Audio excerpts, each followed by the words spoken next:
Le fait d'avoir instauré la monnaie unique, le fait que les frontières soient ouvertes, permet une libre circulation, une mobilité à l'échelle européenne, ce qui facilite notamment les études à l'étranger, les séjours et voyages linguistiques.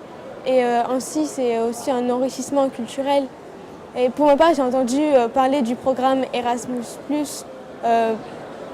C'est un programme qui permet une aide financière pour du volontariat ou du bénévolat en Europe. Les actions européennes peuvent avoir un impact assez fort pour les jeunes.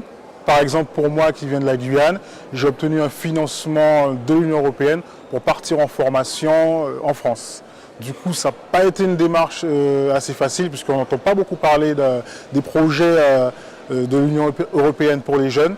Donc ça a été une démarche fastidieuse, j'ai dû aller voir la mission locale qui m'a beaucoup aidé et qui m'a dit voilà, l'Union européenne propose une bourse pour partir en formation d'un montant et ça m'a beaucoup aidé.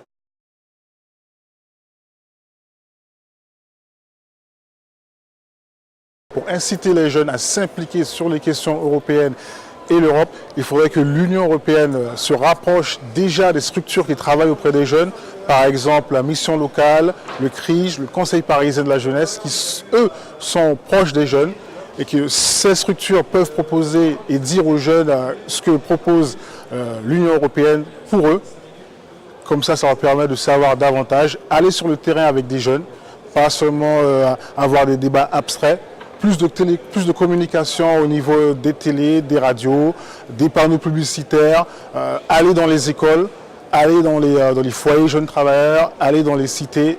Et ça pourrait être intéressant pour les jeunes de savoir que l'Europe s'intéresse vraiment à eux et qu'ils vont sur le terrain à leur rencontre. Il faut en parler beaucoup plus dans un cadre scolaire, car c'est en effet à l'école que les élèves entendront parler de l'Europe.